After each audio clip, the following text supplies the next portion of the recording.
কারোর দারোয়ান লাগলে আমার সঙ্গে কন্ট্যাক্ট করবেন, ঠিক আছে।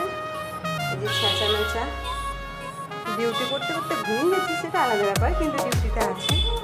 আর এই যে এরা এখন রেস্টে আছে, এই নবাব মহাবিচ্ছু, এদিকেও একজন আছে, তিনি একটু আদর খেতে ব্যস্ত।